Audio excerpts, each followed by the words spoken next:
दिल्ली की कानून व्यवस्था पर जो चर्चा प्रारंभ हुई उसमें इस सदन के सम्मानित सदस्यों ने अपने विचार व्यक्त किए हैं और जितने भी सम्मानित सदस्यों ने विचार व्यक्त किए हैं मैंने सबका नोट भी लिया।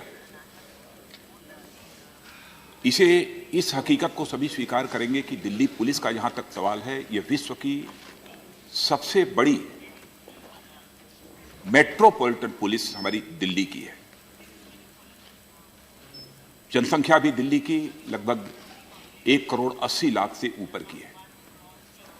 यह भी हकीकत है कि यह दिल्ली, यह कैपिटल कई अन्य राज्यों के साथ भी जुड़ी हुई है और दिल्ली एक ऐसी मेट्रोपॉलिटन सिटी है कि दूसरे राज्यों से भी और बाहर से भी लगभग 40 लाख की संख्या में लोगों का प्रतिदिन आना जाना होता है, जो कि अस्थायी रूप से दिल्ली में नहीं रहते हैं।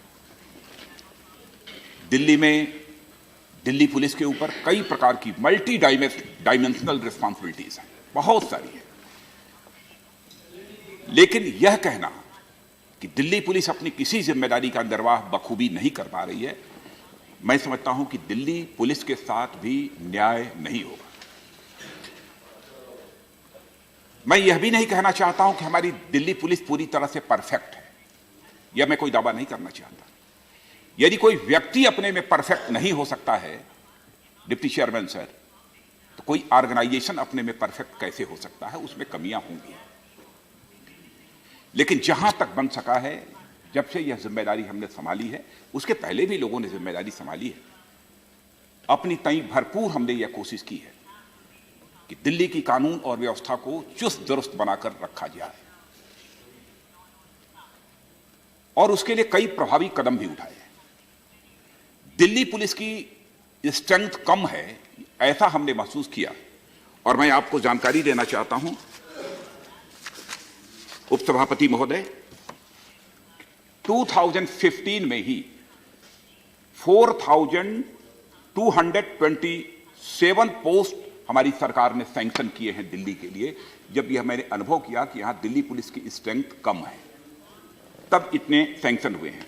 जबकि इसके पहले लगभग 10 वर्षों में बामुश्किल 18,000 20,000 की स्ट्रेंथ बढ़ी होगी, लेकिन एक साल में इस काम को किया है और आगे भी पुलिस की स्ट्रेंथ हम यहां पर बढ़ाने वाले हैं। सैंक्शनड स्ट्रेंथ जो हमारी दिल्ली पुलिस की है वह अप्रॉक्सीमेटली 84,536 की है।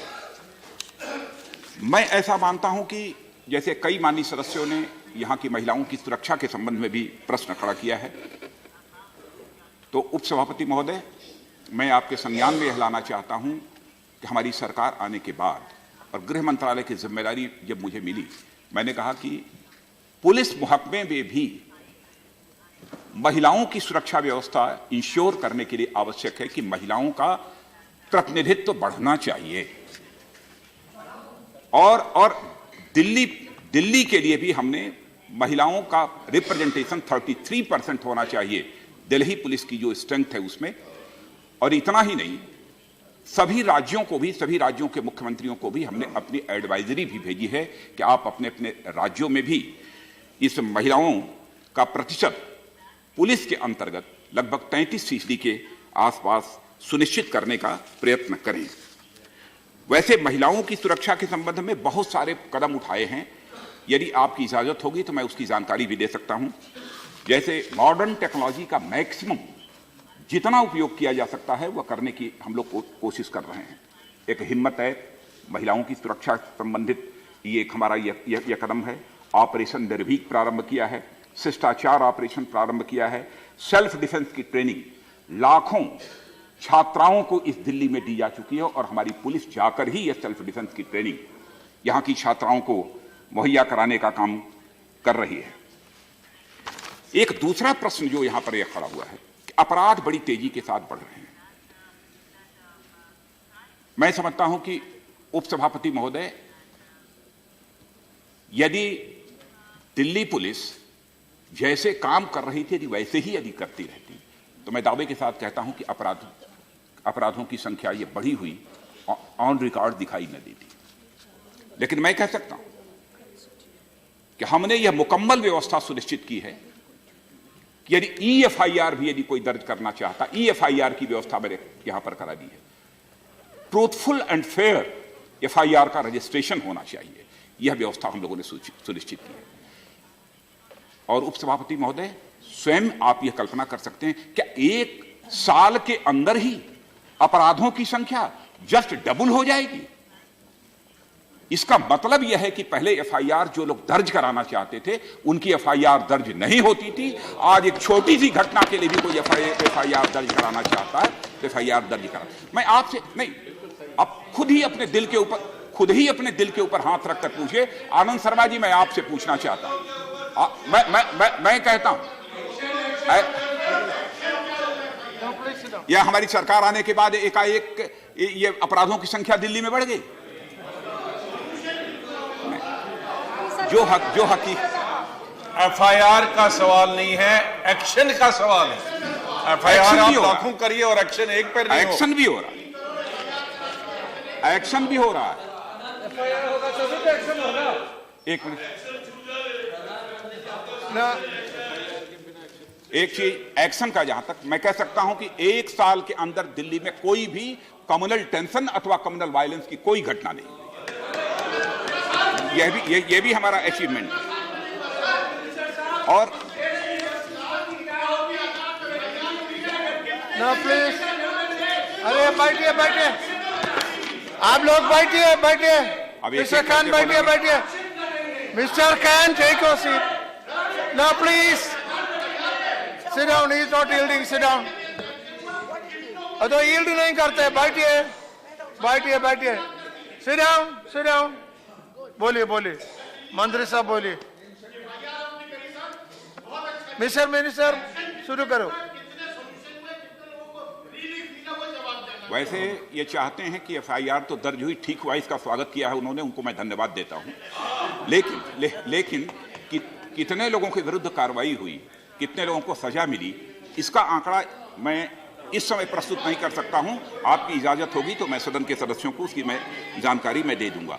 लेकिन मैं इतना ही कहना चाहूंगा कि दिल्ली की कानून और व्यवस्था को चुस्त दुरुस्त रखने के लिए दिल्ली पुलिस अपनी तरफ से जितना भी अधिकतम प्रयत्न संभव है वह प्रयत्न कर रही है और आगे भी हमारी यह कोशिश जारी रहेगी। हमारे मित्र केसी त्यागी जी ने जवाहरलाल नेहरू यूनिवर्सिटी में लड़कियों के छात्रावास में कोई पुलिस वाला घुस गया, इसकी भी उन्होंने चर्चा की। लेकिन मैं जानकारी देना चाहता हूं कि ऐसी कोई जानकारी न तो हमारे पास है, न हमारी दिल्ली पुलिस के पास है। और उपसभापति महोदय, यह मैं आपके माध्यम से सदन को आश्वस्त करना चाहता हूं कि यदि जानकारी मुझे मिल गई, एक भी पुलिस वाला सादी वर्दी में यदि लड़कियों के छात्रावास के गेट पर फटक गया होगा तो उपसभापति महोदय उसके विरुद्ध कठोर कार्रवाई करेगा। ऐसे लोगों को माफ नहीं किया जाएगा। ऐसी कोई घटना नहीं घटित हुई है। पटियाला हाउस कोर्ट की बात आई है, मैं थोड़ा सा बहुत जो भी इश्यूज रेज किए गए हैं मैं उन्हीं के बारे में संक्षेप में बातें रख रहा हूं, क्योंकि JNU प्रीमाइस के अंदर की जो भी घटना है उसके बारे में हमारी सहयोगी HRD मिनिस्टर श्रीमती स्मृति ईरानी अपनी बात रखेंगे। पटियाला हाउस कोर्ट में जो घटना घटित हुई है, अभी हमारे पास आ गया कन्विक्शन रेट, यह भी हमारे पास आ गया है, बहुत अच्छा। लेकिन मैं पहले कह चुका हूं उपसभापति महोदय कि मैं आगे आपकी इजाजत होगी तो मैं इस सदन में उसे रखूंगा, इसलिए मैं उसको रखने नहीं जा रहा हूं। कन्विक्शन रेट अच्छा है, बढ़िया हुआ। इसका मतलब कि फेयर इन्वेस्टिगेशन चल रहा है। लेकिन ये पटियाला हाउस कोर्ट की जो घटना है बहुत ही दुर्भाग्यपूर्ण है, उसकी मैं निंदा करता हूं। पहले भी निंदा किया था और आज भी मैं निंदा करता हूं। सुन लीजिए, पूरी मेरी बात सुन लीजिए। कोई भी विवेकशील प्राणी इस प्रकार की घटनाओं की प्रशंसा नहीं कर सकता। और जो ही यह घटना घटित हुई, तुरंत दिल्ली पुलिस कमिश्नर से इस संबंध में मैंने जानकारी हासिल की और उसी समय मैंने कहा था कि इसमें कठोर से कठोर कार्रवाई की जानी चाहिए। और मैं यह भी आपको जानकारी देना चाहता हूं, जो भी विधि सम्मत है वह कार्रवाई हमारी दिल्ली पुलिस ने की है, और यदि सदन चाहता है तो मैं उनको जानकारी खैर मिल गई होगी, जो हमारा स्टेटमेंट है उसके माध्यम से जानकारी मिल गई होगी कि उनके विरुद्ध क्या कार्रवाई है। देखिए, जेल में है कि बाहर है, यह सब सारा जो भी फैसला करना होगा, या नहीं, देखिए, जेल में है कि बाहर है, इसका फैसला जो भी करना होगा, आरोप जो लगे हैं वह सही हैं या गलत हैं, जो भी फैसला करना होगा यह तो अदालत करेगी। श्रीमान, मैं इसका फैसला नहीं कर सकता कि उनके विरुद्ध जो एफआईआर दर्ज है वह सही है या गलत है। वैसे हमारी सरकार का जहां तक प्रश्न है, पुलिस के इन्वेस्टिगेशन के काम में हम कभी भी हस्तक्षेप नहीं करते हैं, और न कभी हम उसमें इन्वेस्टिगेशन के मामले में किसी प्रकार का कोई हस्तक्षेप मैं कभी करना चाहूंगा। जिस विधायक की भी बात की गई, जो मारपीट हुई है, उस विधायक की भी अरेस्ट हुई है, और उनके विरुद्ध भी एफआईआर दर्ज हुई है।